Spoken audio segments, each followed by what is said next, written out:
तो गांधारी इतनी स्वरूपवती थी कि उसकी तुलना करना बड़ा मुश्किल था। लेकिन धृतराष्ट्र क्या थे? सुंदर थे लेकिन आंख नहीं थी। जन्मांध थे हमारे धृतराष्ट्र जी। गांधारी को जैसे ही पता चला एक राजा ऐसा है जो जन्म से अंधा है, और मैं बड़ी स्वरूपवती हूं, उसे पता था।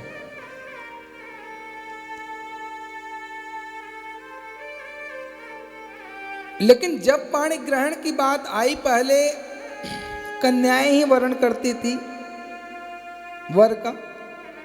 अब तो खैर वर वर्ण करने लग गया है, कन्या का थोड़ा विधान उल्टा हुआ है। पहले कन्या ही वर्ण करती थी वर का। तो गांधारी के पिता ने कहा, बेटी अब तुम्हारा समय आ गया है, किसे वर्ण करना चाहती हो? उन्होंने कहा, जो अंधा राजा है उसी से विवाह मैं करना चाहती हूं। पिता तो बहुत क्रोध में आ गया, अरे तू मेरी कन्या होकर उस अंधे राजा से वर्ण करेगी?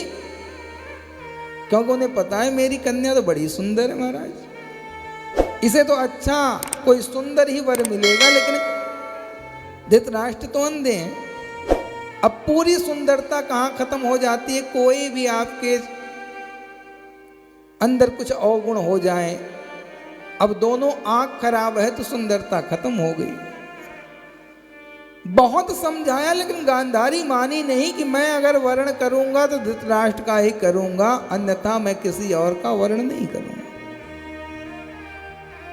सहेलियों ने पकड़ा, पूछा कैसी पागली है? अरे तू इतनी सुंदर है और सामने वाला अंधा है, अरे कोई अगर दबाव भी देकर ऐसा विवाह करवाए मैं तो नहीं, कभी नहीं करूं। तू क्यों अपने आप से ही जा रही है? बोले नहीं, मैं करूंगी तो धृतराष्ट्र से ही विवाह करूंगी।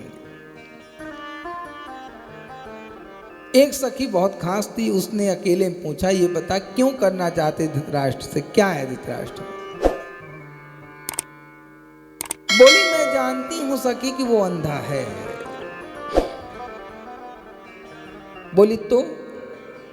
बोली देख, अगर स्वरूप को देख करके मैं विवाह करूंगी तो स्वरूप तो आज नहीं कल ढलना है, और स्वरूप ढल जाएगा। जो स्वरूप को देख के मुझे वर्ण करेगा वो स्वरूप से प्रेम कर रहा है, मुझसे प्रेम नहीं करेगा। तो स्वरूप जब तक है तब तक प्रेम, स्वरूप खत्म तो प्रेम खत्म हो जाएगा। और ये जो धृतराष्ट्र है ये मेरे स्वरूप से प्रेम नहीं करेगा, मेरे विचार और मेरी वाणी से करेगा। क्यों? क्योंकि इसके पास तो आंख ही नहीं है स्वरूप देखने वाली, तो ये स्वरूप तो देख नहीं पाएगा। सखी सोचने लग गई, बात तो बिल्कुल ही सही कह रही है। बोली इसी कारण मैं वर्ण करना चाह रही हूं कि जो प्रेम आज मुझे ये धृतराष्ट्र देगा यही मरते दम तक देता रहेगा। क्यों? क्योंकि देख तो पाएगा नहीं। तो धृतराष्ट्र को वर्ण करने के हेतु इसलिए बनाया क्योंकि उसे पता था मुझे जीवन तक पति का प्रेम एक समान चाहिए।